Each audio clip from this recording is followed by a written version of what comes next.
Assalamualaikum warahmatullahi wabarakatuh. Bismillahirrahmanirrahim. Alhamdulillahi rabbil alamin. Wassalatu wassalamu ala ashrafil anbiya'i wal mursalin, Nabiyyina Muhammadin wa ala alihi wa sahbihi ajma'in. Rabbi shrah li sadri wa yassir li amri wahlul 'uqdatan min lisani yafqahu qawli. Amma ba'du. Muslimin dan muslimat, hadirin dan hadirat yang dirahmati Allah Subhanahu wa taala sekalian. Alhamdulillah, puji dan syukur bagi Allah Subhanahu wa taala, Tuhan sekalian alam. Selawat serta salam atas Nabi junjungan kita Nabi Muhammad sallallahu alaihi wasallam, juga atas ahli keluarga baginda, para sahabatnya dan para pengikutnya yang setia sehinggalah ke hari kiamat. Alhamdulillah, syukur kepada Allah Subhanahu wa taala yang melimpahkan rahmat dan anugerahnya kepada kita sehingga dapat kita sama-sama berada dalam rumah Allah Subhanahu wa taala ni, berada pula dalam majlis ilmu. Mudah-mudahan kita diberikan kefahaman oleh Allah Subhanahu wa taala berkaitan dengan agama kita. Dan memahami agama ni adalah kerja fardu ain sebenarnya. Wajib atas setiap manusia dia kenal agama dia. Ada orang tanya saya tadi, kita buat satu liqa', Ustaz, kita lah ni banyak benda yang kita belajar. Kalau orang-orang dulu hak tak tahu tu, bagaimana amalan dia?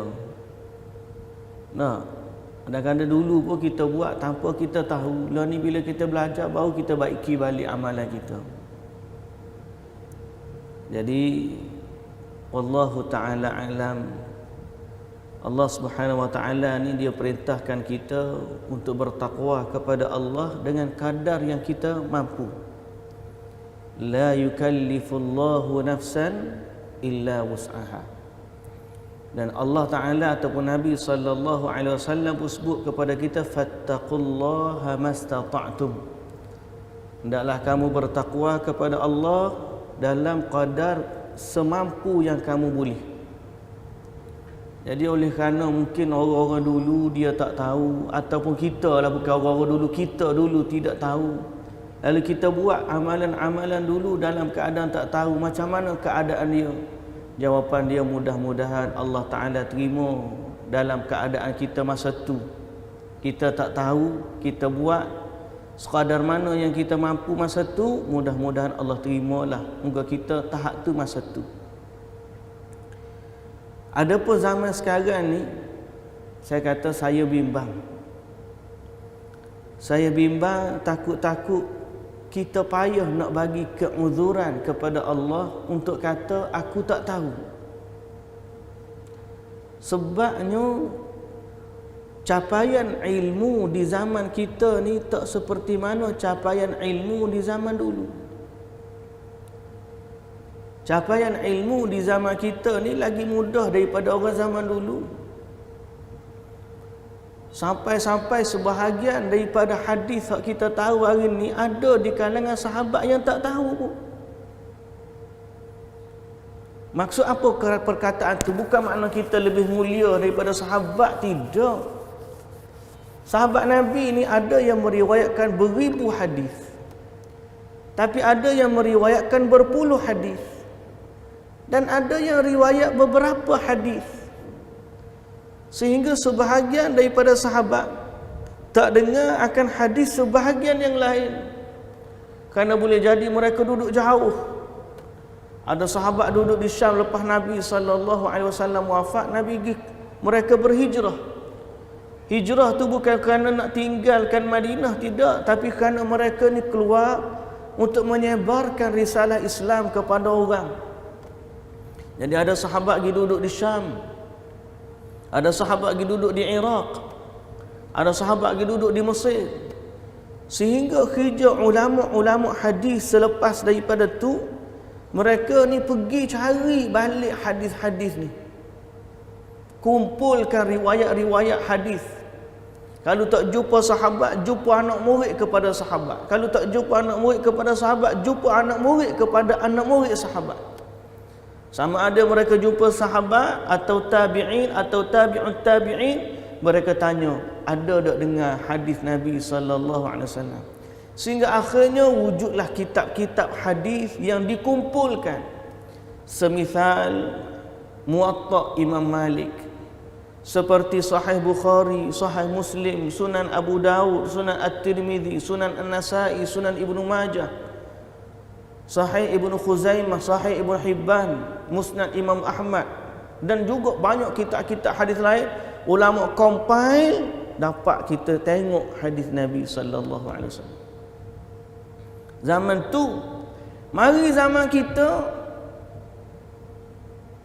lagi mudah. Lah ni ada aplikasi dalam telefon kita ni, boleh download 9 kitab ada belaka, kitab hadis. Nak Sahih Bukhari boleh, nak Sahih Muslim boleh. Kalau tak download pun kita boleh tanya jabat mufti wilayah, boleh ada website dia. Tanya Google, nak tanyalah ustaz kau, tanyalah mufti kau, klinik fatwa kau, bayan linnas kau, apa semua tai Google. Saya pun kadang-kadang ada orang tanya jawab persoalan, tanya tengok, ada jawapan jabat mufti wilayah dulu, pernah ada jawapan bayan linnas, kita pun copy, hantar. Dunia ilmu zaman ini terbuka, luas. Jadi kita bimbang di saat begitu mudah mencapai capaian ilmu, tiba-tiba kita duk main kata tak apalah, hamba ni moga hamba ni orang tak mengaji. Kalau benda lain kita bersungguh cari. Nak masak dulu ramai orang tak tahu resipi. Lah ni Google dalam YouTube keluar habis segala resipi. Dunia lah ni, ilmu ni bukan lagi satu rahsia. Dunia terbuka. Dulu dah Allah, kalau dapat resipi tu kita tanya, tak bagi resipi tu, takut dia buat jual. Lah ni hak nak jual tu, tarik Google keluar 10 resipi. Nak cari resipi mudah, nak cari hadis mudah, nak cari ayat Quran mudah, nak cari hukum mudah. Apa alasan kita di sisi Allah Azza wa Jalla, andai kata tiba-tiba kita buat benda hak Allah Ta'ala tak redha? Saya sebut tu sebab kebetulan ada orang tanya saya soalan pagi tadi pun. Jadi semangat tu mari pakai malam ni. Soalan pagi tadi, soalan dia merujuk kepada satu amalan. Ada ustaz mari ngajar. Ada dua isu hak saya sebelum daripada ni lah. Isu pertama, ada ustaz selebriti, dia sebut dalam kuliah dia, Ustaz Sohur, seperti saya tak sebut nama sebab kita pun bukan nak cerita pasal dia, tapi konten hak dia mengajar. Dia kata ada untuk guru kata atau seorang tu kata, kalau dia baca surah Al-Ikhlas, Qul huwallahu ahad, dalam hidup dia ni sebanyak 10,000 kali, insya-Allah dia masuk syurga. Tapi nak baca 10,000 kali ni banyak, macam mana kita nak buat biar jadi boleh? Dia berkata, dia katanya tok guru suruh baca dalam sujud. Maka setiap kali sujud baca Subhana rabbiyal a'la, lepas tu qul huwallahu ahad Allahus samad lam yalid wa lam yulad wa lam yakul lahu kufuwan ahad. Kalau satu rakaat 2 kali sujud, satu hari 17 rakaat kali 2 34. Sehari itu paling-paling kurang kita baca, kalau buat gitu 34 kali kita baca. Kalau 10 hari 340 kali. Orang apa dengar pun, betul juga qul huwallahu ahad ni, hebat surah ni. Tapi bila kita cross check dengan hadis Nabi sallallahu alaihi wasallam, Nabi sallallahu alaihi wasallam larang kita dari membaca Quran waktu sujud. Nabi tak bagi baca Quran waktu sujud. Sebaliknya sujud ni kita bertasbih kepada Allah, dan Nabi kata fa'akthiru fiha du'a, banyakkan dalam sujud tu doa. Nabi tak bagi kita baca ayat Quran. Berarti hak dia ajar tu menyalahi perintah Nabi sallallahu alaihi wasallam, walaupun pada kita nampak comel. Nampak tak kritikan dan bahayanya isu agama kalau kita tak perhalus. Kebetulan ada orang tanya pula. Dia tanya, "Ustaz, betul ke hadis ni?" Ada seorang ustaz mengajar, kalau kita baca zikir pagi-pagi, jazallahu anna Muhammadan sallallahu alaihi wasallam ma huwa ahluhu, ma huwa ahluh. Famous ni hadis ni, ramai orang duk ajar. Saya pun sebelum ni pun dengar-dengar juga, tapi tak ambil tahu sangatlah. Sebab kita duk amal zikir pagi petang hak sahih dah tu. Selesai hak tu alhamdulillah. Ya, kita ada zikir pagi petang hak memang dah sahih dah. Hak ni tak ada termasuk dalam buku tu. Jadi orang tanya kita pun cari jumpalah ada satu laman web fatwa tu. Maka rupanya 2013 dulu orang tanya dah Syekh Salih Munajjid masalah ni. Dia pun jawab. Pertama dia kata hadis ni ada dua jalan. Jalan pertama riwayat At-Tabrani. Memang ada hadis lah. Cuma status hadis ni. Riwayat At-Tabrani hanya, dan Abu Nu'aim dalam Hilyah dan beberapa lagi kitab, semuanya melalui jalan yang sama, sanad dia sama, melalui sanad yang sama, di mana sanad tersebut semuanya datang daripada Hani bin Al-Mutawakkil. Nama orang lelaki ni. Hani bin Mutawakkil ni ambil daripada Muawiyah bin Salih. Muawiyah bin Salih ni ambil daripada Ja'far bin Muhammad. Ja'far bin Muhammad ambil daripada Ikrimah dan ambil daripada Ibnu Abbas radhiyallahu anhuma. Katanya Rasulullah sallallahu alaihi wasallam sebut, siapa yang baca jazallahu anna Muhammadan sallallahu alaihi wasallam bima huwa ahluh, baca sekali di waktu pagi, maka akan memenatkan 70 malaikat yang mencatat pahala dia selama 1000 pagi, makna 1000 hari. Baca sekali pagi tu, maka malaikat akan tulis selama 1000 pagi sebanyak 70 malaikat. Dan malaikat tulis pahala tu siapa letih, banyak mana tak tahu. At'abal malaika, maknanya memenatkan malaikat. Hadis tu nama nampak macam mana hadis yang orang panggil apa, menakjubkan, betul-betul menakjubkan. Tapi kita dalam disiplin ilmu ni, bila dengar benda hak pelik-pelik ni, kita kena selidiklah dulu. Jadi mujur dan makcik ni hak tanya saya tadi tu, Puan Seri, dia dengar kuliah mana tahu, dia pun forward video tu kat saya. Dia tanya, saya pun ambil kongsi dengan tuan-tuan malam ni dapatan jawapan kepada persoalan tu. Kata di Syekh Salih Munajjid, dia kata, berkata Al-Imam At-Tabrani, hadis ni tidak diriwayatkan dari Ikrimah melainkan oleh Ja'far bin Muhammad, dan tidak ada yang meriwayatkan dari Ja'far melainkan Muawiyah bin Salih. Dan Muawiyah bin Salih ni hanya Hani bin Mutawakkil sahaja yang meriwayatkan hadis ni. Makna tadi kita ada 5, Hani bin Mutawakkil, Muawiyah bin Salih, Ja'far bin Muhammad, Ikrimah dan juga Ibnu Abbas. Ada 5 orang antara Imam At-Tabrani dengan Nabi, kalau ikut sanad dia. 5 orang tengah ni, Ibnu Abbas sahabat Nabi, tak ada masalah, sahabat Nabi ni memang kita tak bimbang. Yang kedua Ikrimah, tabi'in, tak ada masalah juga memang. Tapi orang yang ketiga, tiga orang tu semua ni bersendirian dalam sanad ni. Tak ada orang lain meriwayatkan melainkan 3 orang ni. Daripada Muawiyah Ja'far bin Muhammad, kemudian Muawiyah bin Saleh, kemudian Hani bin Mutawakkil. Rupa-rupanya ulama bila cek punya cek, Hani bin Mutawakkil tu dia panggil matrukul hadis. Orang yang tidak patut diambil hadis daripadanya.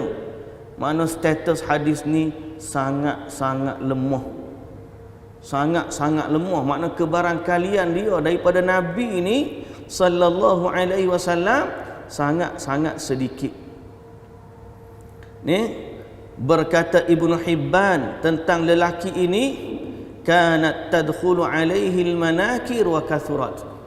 Dia ni waktu meriwayatkan hadis banyak cerita hadis-hadis mungkar. Makna mungkar ni hadis-hadis yang bersalahan dengan orang lain. Orang lain cerita lain, dia cerita lain. Ni rawi hadis ni. Jadi darjat hadis dia sangat-sangat lemah, tidak boleh dijadikan sebagai hujjah. Lalu saya katakan berpadalah kita dengan hadis-hadis sahih ada dah. Kita dah ada Allahumma anta rabbi la ilaha illa anta khalaqtani wa ana abduka wa ana ala ahdika wa wa'dika mastata'.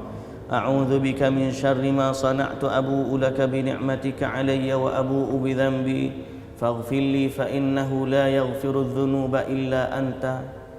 Apa fadilat dia? Nabi kata siapa baca pagi dengan penuh keyakinan, dia mati sebelum petang, insya-Allah masuk syurga. Nabi kata hal ni sahih. Dan kalau dia baca petang dengan penuh keyakinan, mati sebelum pagi, insya-Allah dia mati masuk syurga. Sahih. Dan ada lagi zikir raditu billahi rabba wa bil islami dina wa bi Muhammadin sallallahu alaihi wasallam nabiyya. Nabi kata siapa baca zikir ni wajabat lahul jannah, wajib bagi dia syurga. Dan ada yang kata wajib baginya keredaan Allah Subhanahu wa taala. Berada dalam keredaan Allah bila dia kata raditu billahi rabba, aku redha Allah sebagai Tuhan, wa bil islami dina, aku redha Islam sebagai agama, wa bi Muhammadin sallallahu alaihi wasallam nabiyya, dan aku redha Islam sebagai agamaku. Banyak lagi lah hak sahih kalau kita baca zikir pagi kita tu, banyak sangat tuan-tuan. Jadi sebab tu kita ni kena rajin bertanya lah. Apa-apa, terutamanya benda-benda hak kita tak biasa dengar. Benda hak kita tak biasa dengar, macam nak suruh baca qul huwallahu ahad setiap kali sujud. Hai, sebelum ni tak ada orang ajar pun lagu, kita kena tanya dulu sepatah. Pasal apa? Pelik tak pernah orang ajar. Macam jazallahu anna, walaupun ustaz dengar, ramai kita dengar, tapi kita nak semak juga. Bila kita semak, rupa-rupanya dhaif yang tersangat dhaif, lemah, tersangat lemah. Bukan kita tolak hadis dhaif, tidak, tapi kita ulama dalam bab hadis dhaif ni, dia ada syarat dia nak beramal. Antara syarat dia nombor satu sekali, dia tidak terlalu dhaif. Mana dhaif sikit-sikit boleh terima lagi. Tapi kalau matrukul hadis, maknanya orang kata orang tak ambil ilmu daripada dia ni. Dhaif sangat.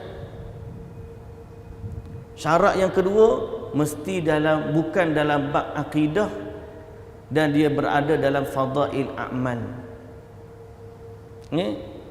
Yang ketiga, kita tak boleh pastikan, ataupun mesti berada di bawah asal yang sahih. An yandarija tahta aslin sahihin. Maknanya hadis tu walaupun lemah, sudah ada hadis lain dalam bab yang sama menceritakan cerita tu, dan hadis itu sahih. Kelebihan sesuatu amalan, mungkin hadis hak sahih dhaifnya, hadis kelebihan dia je. Tapi amalan tu ada hadis yang sahih yang lain yang menyatakan dia. Dan syarat yang keempat, melakukan tu pun bukan secara orang panggil jazam, alla yajzim. Sebaliknya dia hanya ihtiyatan, berhati-hati. Takut-takut ada pahala, boleh jadi ada pahala, tapi nak bagi jaminan tak tahu.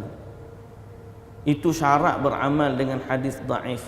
Nombor satu sekali, tidak boleh terlalu dhaif. Jadi tuan-tuan yang dirahmati Allah, itu jawapan kepada persoalan tu.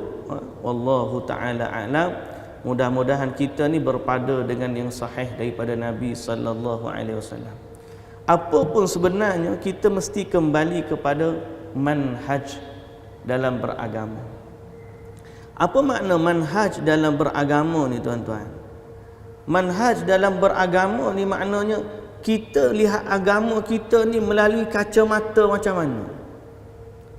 Setiap orang kadang-kadang bila kita kata gini, oh ni dia memang tak boleh berlaku buat amal apa-apa dia ni, dia nak hal sahih je, tak boleh berlaku hak dhaif.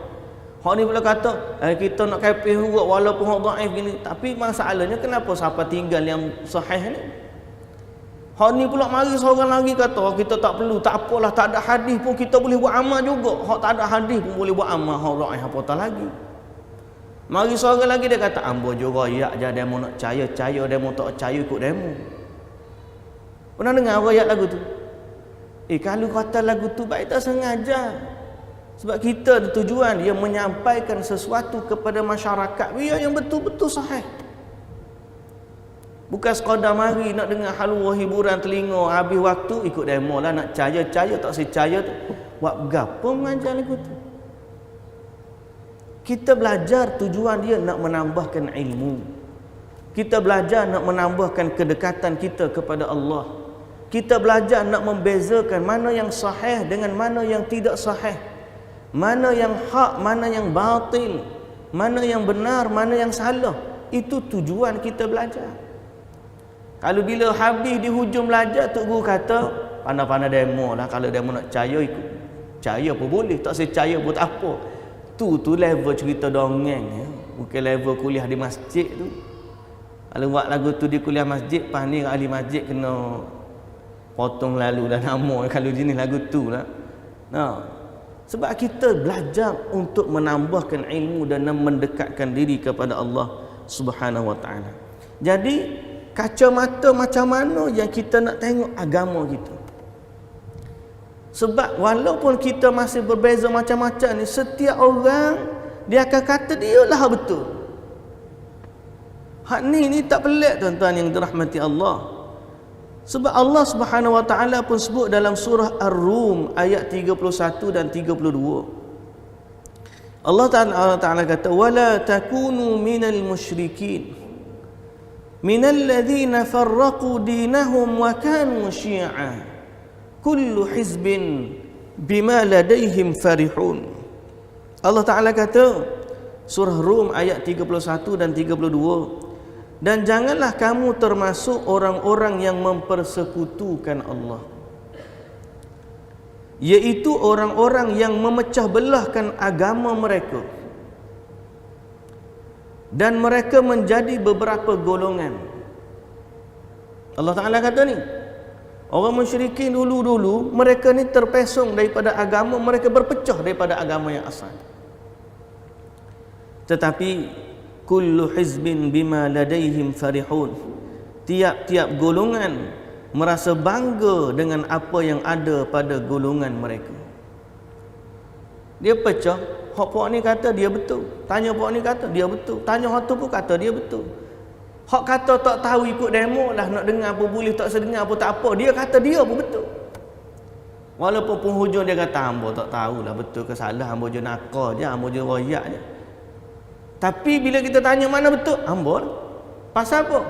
Takkanlah seorang tu dia boleh mengatakan dia mempertahankan sesuatu yang pada iktikad dia salah. Mesti dia pertahan benda yang iktikad dia betul. Jadi tak pelik kalau semua orang kata betul, sebab Allah Ta'ala dah kata dalam Quran, apabila puak-puak ni berpecah dalam agama mereka, setiap pihak, setiap puak tu merasakan bangga dengan apa yang ada pada puak masing-masing. Sehingga bila Islam Nabi SAW kata umat ni akan berpecah lebih kuat lagi daripada Yahudi, lebih teruk lagi daripada Nasrani, umat ni akan berpecah pada 73 kumpulan. Setiap kumpulan tu pasti juga bangga dengan isi kandungan kumpulan masing-masing. Tanya puak ayah pen pun dia rasa betul pok-pok dia. Tu tarah ayah pen. Tanya kumpulan Al-Arqam, Paklon ni pun ada lagi, masih lagi dia kata Abuya dia betul. Tanyalah mana-mana ajaran hak sesat ni pun dia akan kata dia betul. Jadi sebab tu kita ni, kita tak boleh tanya dia betul ke salah. Sebab kalau tanya dia betul belaka. Kita kena jadi seperti mana yang Nabi SAW pesan kepada kita. Hak ni dia panggil firqatun najiyah, kumpulan yang selamat. Apa pesanan Nabi SAW? Atau nombor satu pesanan Allah. Allah pesan, wa'tasimu bihablillahi jami'an wa la tafarraqu. Berpegang teguhlah pada tali Allah. Allah pesan, berpegang teguhlah dengan tali Allah. Jangan berpecah belah.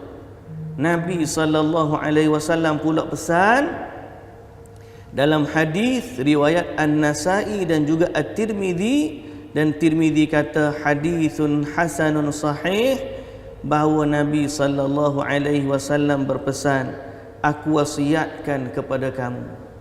Cerita ni masyhur dah, cuma saya ulang balik. Ulang dalam bentuk cerita, menceritakan. Satu hari Nabi ni dia bagi tazkirah kepada sahabat-sahabat. Sahabat-sahabat dengar tazkirah Nabi ni menangis. Sebab apa? Sebab seolah-olah Nabi bagi pesanan tu pesanan orang yang tak jumpa dah lepas daripada ni. Seolah-olah Nabi ni pesan ni pesanan yang terakhir dan Nabi nak pergi dah lepas daripada ni. Sahabat-sahabat siapa menangis, mengalirkan air mata, lalu mereka pun tanya Nabi, ya Rasulullah, seakan-akan tazkirah ni, nasihat ni yang terakhir. Kalaulah dia yang terakhir, wasiatkanlah kami, kata sahabat-sahabat. Nabi pun bagi wasiat kepada sahabat-sahabat tu, aku wasiatkan kamu, pertama bertakwalah kepada Allah. Kamu kena takut kepada Allah. Kemudian aku wasiatkan kepada kamu, kamu kena dengar dan taat kepada pemimpin. Walaupun yang memimpin kamu tu hamba yang berkulit hitam. Maknanya kalau orang tu hina daripada kamu pun, tapi Allah Ta'ala latih dia pemimpin, kamu kena dengar dia. Kata Nabi SAW. Kemudian Nabi SAW kata lagi, siapa yang hidup lama di kalangan kamu, siapa yang hidup lama di kalangan kamu akan mendapati perselisihan yang banyak. Nabi pesan dah. Selisih akan banyak. Orang ni kata gitu, orang ni kata begini, orang ni kata begini, macam-macam. Tak satu beg luar, tak payah keluar masjid pun kadang-kadang satu hari, satu minggu 7 orang ngajar. Hari ni mari ayat lagu ni, esok mari lagu dah semua pening gitu. Betul tak? Tak tahu mana source tak? Saya nak kata tuan-tuan, jangan dengar saya. Sebab saya ni bukan kebenaran. Kebenaran ni adalah apa yang ada pada Al-Quran, dan kebenaran itu apa yang ada pada sunnah. Ni pesanan Nabi SAW. Nabi kata, apabila berlaku perselisihan di kalangan kamu ni, fa'alaikum bisunnati wa sunnatil khulafa'ir rasyidin al-mahdiyyin. Kamu semua kena berpegang teguh dengan sunnah aku, kata Nabi. Sunnah aku ni maknanya hak Nabi ajar kita. Makna kalau nak tahu betul ke salah, hak Nabi macam mana? Itu maksud sunnati. Ada dua masalah tadi kita kata. Nak pakai zikir hak sahih ke zikir hak dhaif?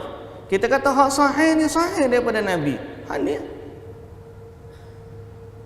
kita ambil hak Nabi SAW. Hak dhaif daripada Nabi kita tolak. Hak tidak daripada Nabi lagi kita tolak. Orang tanya zikir, kita nak berzikir lagu mana? Mari seorang dia kata kita zikir subhanallah, alhamdulillah, Allahu akbar. Seorang ni kata Allah, Allah, Allah, Allah, Allah. Seorang pula kata hu. Antara Allah, antara subhanallah dengan hu. Hak mana hak Nabi? Ada tak Nabi zikir hu? Tak ada. Ada tak Nabi zikir Allah, Allah, Allah, Allah? Tak ada. Hak Nabi zikir apa? Subhanallah. Maka di saat berlakunya perselisihan, berpegang teguhlah dengan sunnah Nabi. Itu maknanya buat hak Nabi buat. Clear. Jalan selamat. Kita tak bahas boleh ke tak boleh, kita ambil hak selamat. Hak boleh tak boleh tu biar majlis fatwa bincang, banyak kara lagi dia kena selusuh. Tapi hak kita kata hak paling selamat, berpegang teguh dengan sunnah Nabi. Nabi sebut. Jadi kalau kita tengok ada selisih, orang ni wajar macam ni, macam tadi. Nak baca qul huwallah dalam sujud boleh ke tak boleh? Hak Nabi sebut, Nabi larang. Kita nak buat ke kita tak nak buat? Fa'alaikum bisunnati. Jangan buat sebab Nabi larang. Ini dipanggil manhaj dalam beragama. Cara kita melihat kebenaran tu melalui kacamata agama, bukan dengan kacamata hawa nafsu, ataupun bukan dengan kacamata ketaasuban, atau bukan dengan kacamata kumpulan atau fanatik beragama. Kacamata kita, kacamata Al-Quran dan juga sunnah. Kita teropong, betul tak betul ni? Nabi kata macam mana? Sebab Nabi dah pesan, fa'alaikum bisunnati. Aku wasiatkan kepada kamu, berpegang teguhlah dengan sunnahku. Wa sunnatil khulafa'ir rasyidin al-mahdiyyin, dan sunnah para khulafa'ur rasyidin selepas daripadaku. Addu 'alaiha bin nawajid. Gigitlah dia dengan gigi geraham. Nabi SAW kata macam tu. Ini manhaj kita dalam beragama. Kena pegang molek. Hak ni wasiat Nabi. Bukan saya ni, saya je baca je ni. Wasiat Nabi seperti mana yang diriwayatkan oleh Al-Imamun Nasa'i dan juga Al-Imamun Tirmidzi, dan hadis ni adalah hadis yang hasan sahih. Kata Al-Imamun Tirmidzi, hadis ni hasan sahih. Pegang teguhlah dengan sunnah Nabi di saat berlakunya perselisihan. Kalau orang tu ajar, kalau tanya orang betul berlaku. Tanya puak ni kata betul, tanya puak ni kata betul, tanya puak tu kata betul. Nabi pun kata, Allah Ta'ala kata, semua orang akan bangga dengan kumpulan masing-masing. Cumanya Nabi pesan, di saat berlakunya perselisihan pendapat, kamu pegang sunnah aku. Kadang-kadang kita semayang. Saya pernah ada satu tempat saya semayang. Kita ni, bila kita dengar baca hak Nabi baca, kita pun nak baca juga hak Nabi baca dalam semayang.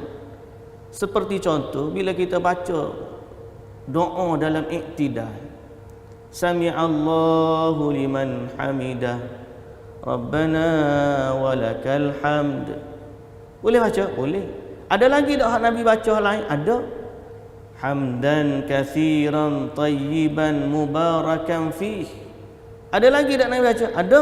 Mil as-samawati wa mil al-ardi wa mil ma bainahuma wa mil ma syi'ta min syai'in ba'd. Panjang tu nak boleh habis. Mari ada seorang tu dia kata ustaz ni semayang batal semayang dia kata. Pasal apa? Iktidal dia lama. Ya salam.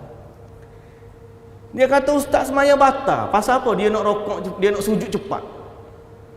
Dia baca sami Allahu liman hamidah Rabbana walakal hamd, nak sujud. Ustaz tak sujud lagi. Ustaz tak baca panjang. Dia kata ustaz yang tidak lama batal semayang. Saya kata ke dia, batal lagu mana? Kalau nak kata ustaz batal, maknanya hak Nabi tu batal. Takkan kita nak kata hak Nabi tu batal? Dia kata tak boleh tidak lama-lama.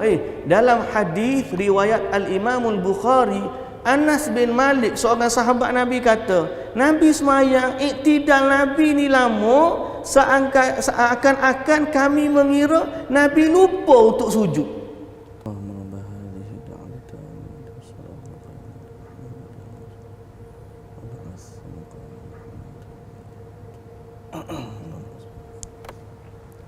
Baik, muslimin dan muslimat yang dirahmati Allah Subhanahu wa taala.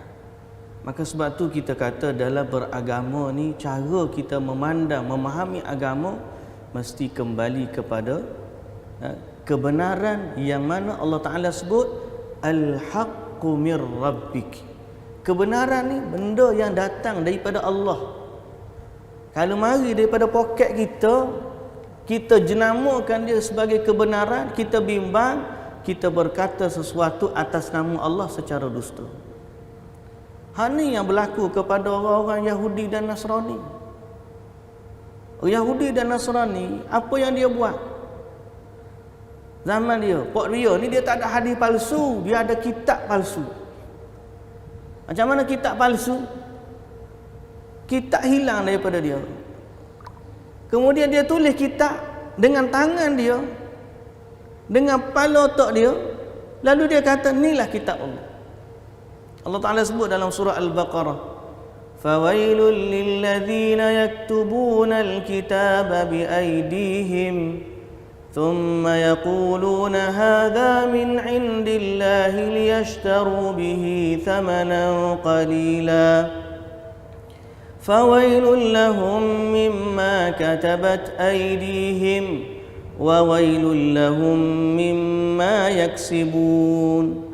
Celakalah bagi orang yang menulis kitab dengan tangan dia. Tangan dia tulis, dia tulis.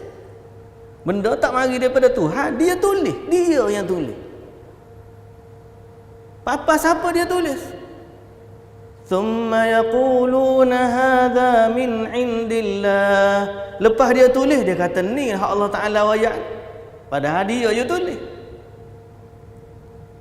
Liyashtaru bihi thamanan qalila, untuk mendapat habuan yang sedikit. Sama ada nak dapat pengaruh, kau nak dapat berapa semua, macam-macam. Lalu Allah Ta'ala kata, fawailul lahum mimma katabat aydihim. Celakalah apa yang mereka tulis dengan tangan mereka. Wa wailul lahum mimma yaksibun, dan celakalah bagi mereka pada apa yang mereka dapatkan. Sebab tu orang kata kalau nak tahu Kristian jangan dengar padri, kena baca Bible. Orang panggil. Sebab dalam Bible banyak benda yang bercanggah dengan padri dia. Kita bimbang satu hari, orang kata kalau nak dengar Islam jangan dengar ustaz. Pasal apa? Banyak bercanggah dengan Quran. Jangan siapa lagu tu. Kena kembali kepada Quran. Kembali kepada manuskrip bahasa kita, kitab suci kita. Waktu saya pergi ke China, tuan-tuan, saya pernah pergi ke China berjalan. Saya pergi ke China, dalam tour tu dia bawa pergi tengok kepada kuil, temple Buddha. Kita ikut rombongan pergilah. Masuk juga, duduk bebas juga, istighfar jugalah kita ni. Tapi kerana nak ambil iktibar, saya pun pergi tu. Saya tengok tepi pintu nak masuk tu ada silinder. Makna silinder berbentuk bulat dan boleh berpusing. Dia ada tengah dia macam roller. Silinder yang boleh pusing. Setiap orang nak masuk dia akan pusing roller. Pum. Dia bersusung banyak roller tepi tu. Masuk jalan satu roller dia pusing, lah kali dia masuk dalam kuil. Seorang lagi mari pusing, masuk dalam kuil. Seorang lagi mari pusing. Berkilat, silinder tu buat daripada emas ke tembaga lah, memang berkilat, cantik. Saya tanya turis guide tu, ni apa dia orang pusing ni? Dia katalah kalau dia tipu Allah Ta'ala alam lah. Dia kata dalam silinder dia tu ada manuskrip Buddha. Ada manuskrip Buddha yang mana bila dia nak pergi ke kuil, instead of dia kena baca kitab, dia pusing je kitab tu. Maka dia dikira khatam lah kitab. Boleh faham tuan-tuan? Jadi tak payah baca kitab, masuk kuil pusing sound. Habis kitab, pusing 2 silinder, habis 2 kitab, pusing 3 silinder, scroll dia tu, habis 3 kitab. Habis 10 tu maknanya khatam 10 buah kitab. Masuk dalam tu kira tahap wali lah.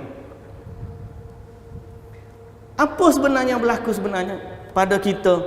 Itu adalah pembodohan nama dia. Sebab dia tak bagi baca kitab. Bila orang dia tak tahu kitab, ikut ustaz tu nak kata, ikut sami dia lah nak kata gapo, muka orang tak tahu kitab dia. Kita dalam Islam kena elok macam tu. Sebab Nabi SAW pesan, di saat berlakunya selisih pendapat, kita kena berpegang teguh dengan sunnah Nabi. Kita kena kenal, kita kena tahu Nabi kita buat macam mana. Sebab tu bila Nabi SAW sebut umat dia akan berpecah 73 ni, semuanya Nabi kata masuk neraka kecuali satu. Bila sahabat tanya siapa dia yang satu tu, Nabi SAW kata orang yang ikut jalan aku, yakni jalan sunnah Nabi dan jalan para sahabatku. Nabi SAW kata direct, jelas. Mu nak selamat di zaman fitnah, ikutlah Nabi dan para sahabat. So kalau berlaku pertembungan, kita kena tanya, hak Nabi hak mana? Hak Nabi buat macam mana? Hak Nabi baca macam mana? Hak Nabi zikir macam mana? Pasal apa? Itulah kebenaran dari Allah. Kerana Nabi ni dia bawa wahyu dari Allah Subhanahu wa ta'ala. Muslimin dan muslimat yang dirahmati Allah Subhanahu wa ta'ala sekalian, kumpulan orang yang berpegang teguh dengan sunnah Nabi ini digelar firqatun najiyah, kumpulan yang selamat. Kumpulan yang selamat berdasarkan hadis Nabi, dia selamat daripada azab api neraka. Nabi kata 73 tu, satu selamat, 72 lagi tak selamat. Hak satu tu, ini dia panggil firqatun najiyah, kumpulan yang selamat. Dan Nabi SAW pernah menggariskan satu garisan yang lurus dan panjang, kemudian Nabi bariskan garisan yang pendek dan putus-putus di tepi kiri kanan dia. Nabi baca SAW, Nabi baca ayat Quran, wa anna hadha sirati mustaqiman fattabi'uh, inilah jalanku yang lurus, ikutlah jalan. Wa la tattabi'us subula fatafarraqa bikum an sabilihi, jangan kamu ikut jalan-jalan lain dan kamu terpesong daripada jalan. Kita bukan nak buruk sangka pada orang, tapi kita kena hati-hati di akhir zaman. Saya dulu, tuan-tuan, saya belajar, khususan saya hadis. Waktu saya belajar universiti dulu, meja saya pengajian hadis. Antara hak kita belajar ialah cerita tentang perpecahan umat dan cerita tentang hadis palsu. Maka ulama dia cerita macam mana boleh wujudnya hadis palsu. Hadis palsu ni kadang-kadang ada orang reka sebab melariskan perniagaan. Sungguh ada dalam silibus kita, orang ni dia jual terung, ada hadis sahih kelebihan air Zam-Zam, dia tiru hadis kelebihan air Zam-Zam tu, dia tukar jadi terung. Zama'uz Zam-Zam lima syuribalah, air Zam-Zam ni untuk dia apa dia diminum, khasiat dia ikut niat kita nak minum untuk apa. Dia pun bagi tahu hadis, dia kata al-bazinjan lima ukilalah, terung ni atas kita niat nak makan jadi gapo. Dia kata hadis Nabi, menipu. Ada orang niat tujuan dia nak ajak orang beramal. Dia reka hadis palsu, tujuan dia untuk ajak orang beramal. Ni dia sendiri ngaku, dia kata aku reka kelebihan setiap surah dalam Quran supaya orang rajin baca Quran. Tapi betul ke tak betul? Tak betul. Mana boleh reka hadis palsu? Ada orang reka hadis palsu sebab nak menangkan kumpulan dia. Macam-macam. Tak usah kata zaman dulu, zaman lo ni tuan-tuan akan masuk kursus MLM ke apa. Nabi kata siapa nak dunia mesti dengan ilmu, siapa nak akhirat mesti dengan ilmu, siapa nak dua-dua mesti dengan ilmu. Ingat tu Nabi kata. Bila masa Nabi kata lagu tu, Nabi tak jual MLM macam kamu tu. Itu bukan hadis. Tapi dia punya cerita tu macam hadis Sahih Bukhari, dia punya cerita. Apa akhirnya jadi? Pendustaan terhadap Nabi. Nabi tak kata, dia kata. Bahaya ke tak bahaya? Bahaya. Ada seorang ustaz, saya tak ceritalah ustaz mana. Dia pergi satu masjid. Saya pergi semayang isyak, semayang masjid tu. Tengah-tengah tunggu isyak, lepas habis kuliah ni, dia jual produk. Pak ni siapa nak ambil dia kata. Saya memang tak kenal langsung. Sebab Nabi SAW, Nabi kata kalau mu tengok orang berjual dalam masjid, kamu kena doa, la arbahallahu tijaratak, semoga Allah tidak menguntungkan perniagaanmu. Kerana masjid dibina untuk mengingati Allah, masjid bukan dibina untuk perniagaan. Lepas kuliah dia menego, saya dah tepuk dahi dah, ya Allah, apalah ustaz ni ngajar tadi sedap dah, lepas ngajar nego pula. Hak tak selesa ni dia kata apa? Tuan-tuan, saya ni bawa barang je, Nabi yang kempen. Rupanya dia bawa habbatus sauda, dia baca hadis kelebihan habbatus sauda. Memang Nabi bagi tahu kelebihan habbatus sauda, tapi Nabi tak kempen pun barangmu ni. Ini pendustaan terhadap Nabi. Berani-beraninya dia kata saya bawa barang je, Nabi yang kempen. Ni zaman kita, ni zaman kita. Berani-beraninya manusia atas nama Nabi sallallahu alaihi wasallam. Sebab tu tuan-tuan yang dirahmati Allah, baikilah diri kita semua. Baikilah cara kita melihat agama. Lihatlah agama dengan kacamata Al-Quran dan kacamata As-Sunnah. Kebenaran itu apa yang Allah sebut dalam Quran dan apa yang Nabi sebut dalam Sunnah, sebab itu adalah wahyu dari Allah. Dan kebenaran bukan benda hak kita buat masuk mari daripada poket kita lalu kita kata hak ni Allah Taala kata, padahal Allah tak pernah kata. Ataupun orang kata dia mari daripada poket dia, Nabi kata, padahal Nabi tak pernah kata. Maka itu adalah kebohongan di atas nama agama. Baikilah kita zaman lah ni zaman teknologi, ustaz-ustaz hak kita thiqah, hak kita percaya pun ramai, jabatan-jabatan mufti hak kita thiqah pun ada, rujukan-rujukan kitab pun dah ada, hadis-hadis Nabi pun dah ada, ekspor ada, semua mudah dah kita ni. Zaman ni zaman panggil teknologi maklumat, kita kena banyakkan belajar. Of course, tak semestinya hari ni kita belajar, kita Google, kita cari, automatik kita tahu belaka. Tak. Maksud saya ialah belajar. Dengar YouTube ustaz ni hak kita rasa fiqh, kandungan dia pun tak mengapu. Sikit-sikit baca Quran, sikit-sikit baca hadis. Konten dia pun kita rasa tidak bermasalah, tak ada cerita palsu, tak ada cerita tahyul, tak ada merapu, tak ada cerita, tak ada bahasa-bahasa kesat, tak ada bahasa-bahasa lucuh. Ini metodologi kita ambil ilmu. Pilihlah ulama hak kita nak belajar, kerana semua ni manfaatnya kembali kepada kita, sebab kita yang akan berhadapan dengan Allah Subhanahu Wa Taala dan kita akan bertanggungjawab di atas agama yang kita anuti.